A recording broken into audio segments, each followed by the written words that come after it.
Hello everyone. In this lecture we will start our first chapter of real analysis, that is debug measure. Okay. In which we consider first the definition of sigma algebra of subsets of a set. What is sigma algebra? Okay. See here, sigma algebra of subsets of a set. That means you have a set. For that set you have to define the sigma algebra. Okay. So let X be a set. X be a set. Let X be a set, and that script A is a collection of subsets of X. Script A is a collection of subsets of X. Subsets of X. Then that script A is said to be sigma algebra, is called sigma algebra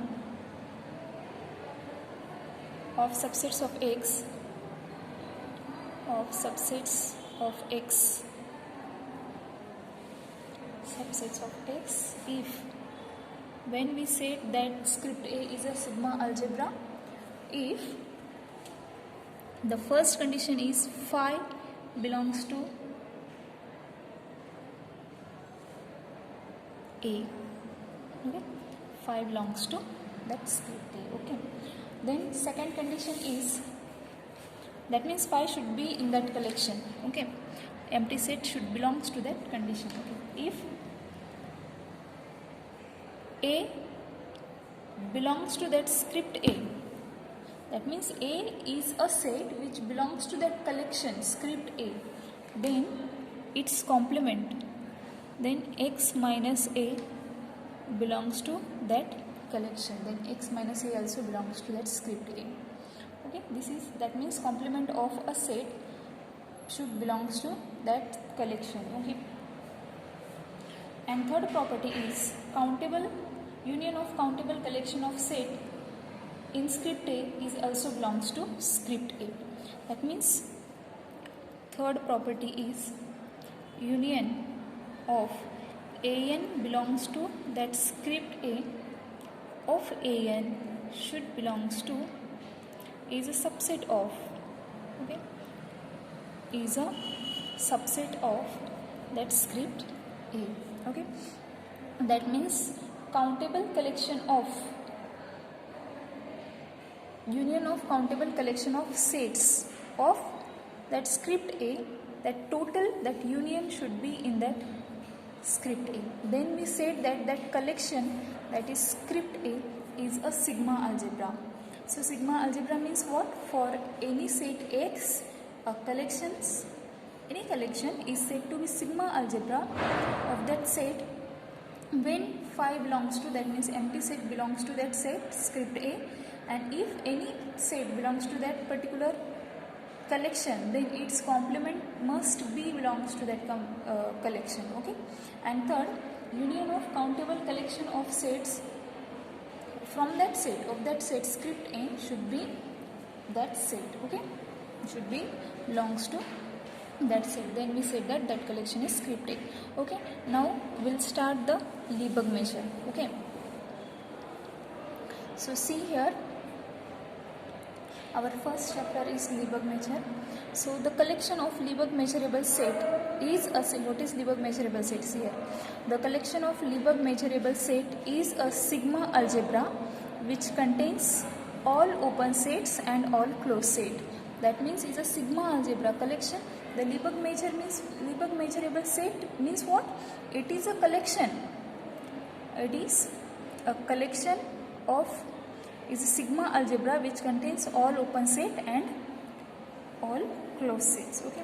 See the properties of Lebesgue measure. There are three properties of Lebesgue measure, in which the first property is the measure of an interval is its length. You know, if you have any interval, that is the measure of interval is its length.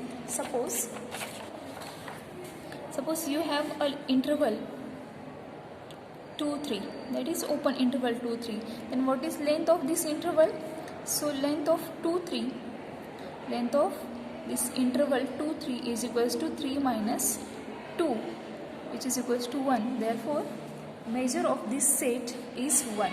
Okay, that means the measure of an interval is its length. Okay, each non-empty interval I is a Lebesgue measurable because we can find length of any interval. Okay, therefore each non-empty set is a Lebesgue measurable set. That is, measure of I is equals to length of I. I is the interval, its measure is its length. Okay, now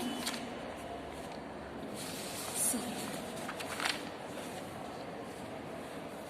the next property. Second property is measure is a translation invariant. Measure is a translation invariant. That means what? See, if E is a Lebesgue measurable and Y is any number, E is a Lebesgue measurable set and Y is any number, then the translate of E by Y, we have to translate E, that set E by Y. Okay,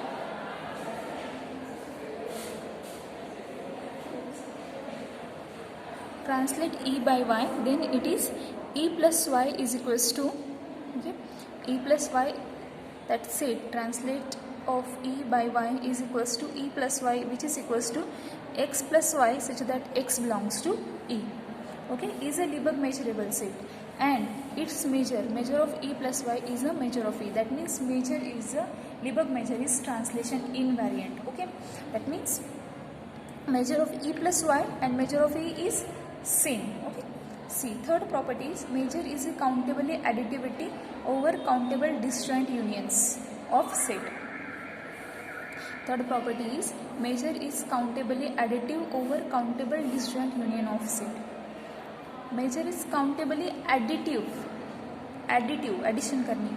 Measure is a countably additivity over countable disjoint union.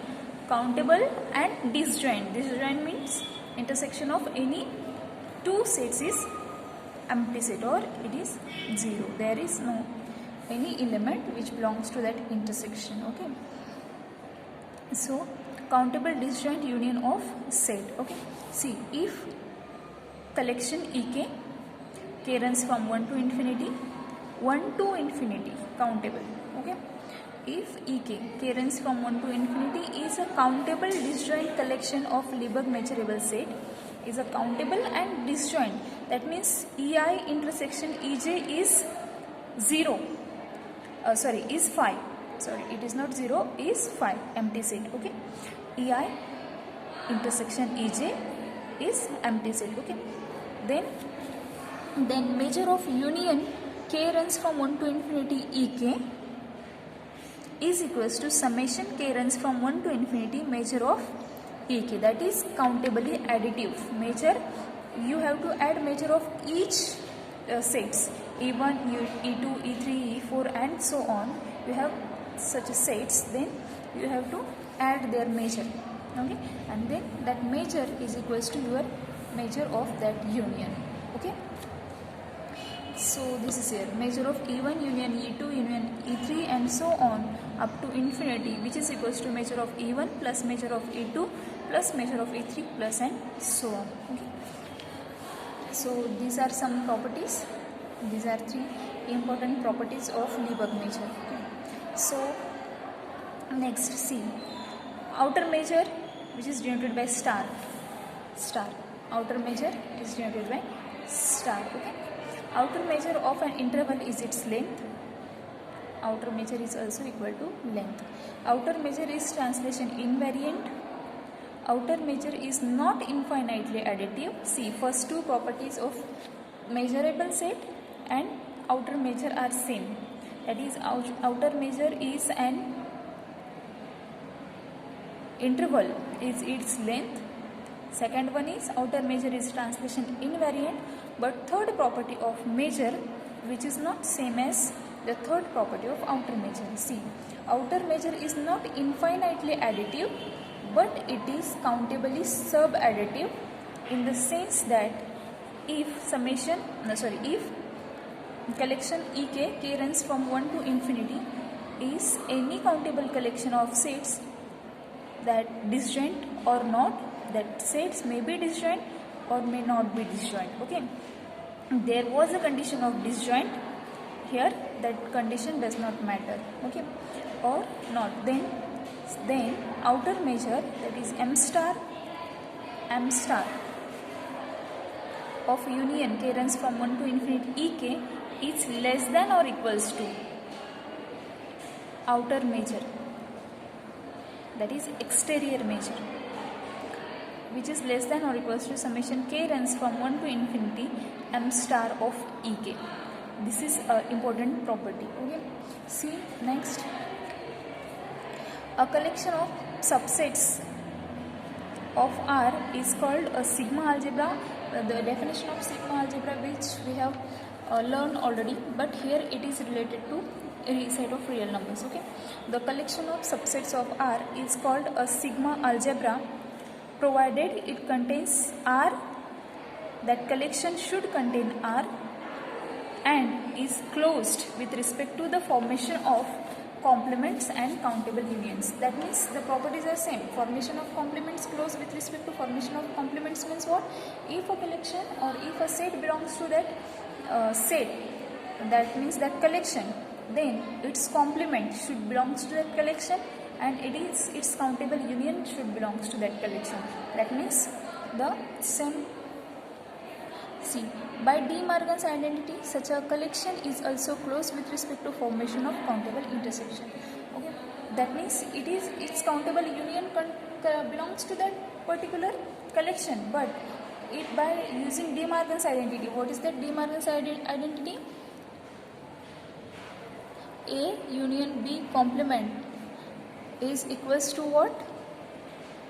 A complement intersection B complement. It is for two sets, but if we consider union, then union of the sets, we say the set as okay, it is AN, union of AN, it is countable union and its complement, okay, is equals to X minus intersection of AN. Okay, so that also belongs to that collection, whatever that collection it is. Suppose it is script A, okay, then that should be belongs to that collection. Okay, so these are some properties of measures.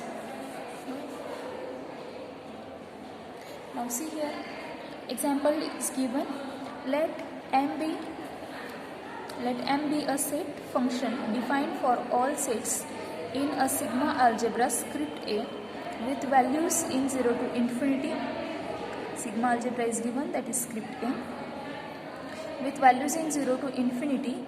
Assume M is a countable additive over countable disjoint collection of sets in script A. So first you have to prove that if A and B are two sets, if A and B are two sets, then from script A, with A is a subset of B, given that A is subset of B, then measure of A is less than or equals to measure of B. This property is called as a monotonicity. See, and second one is prove that if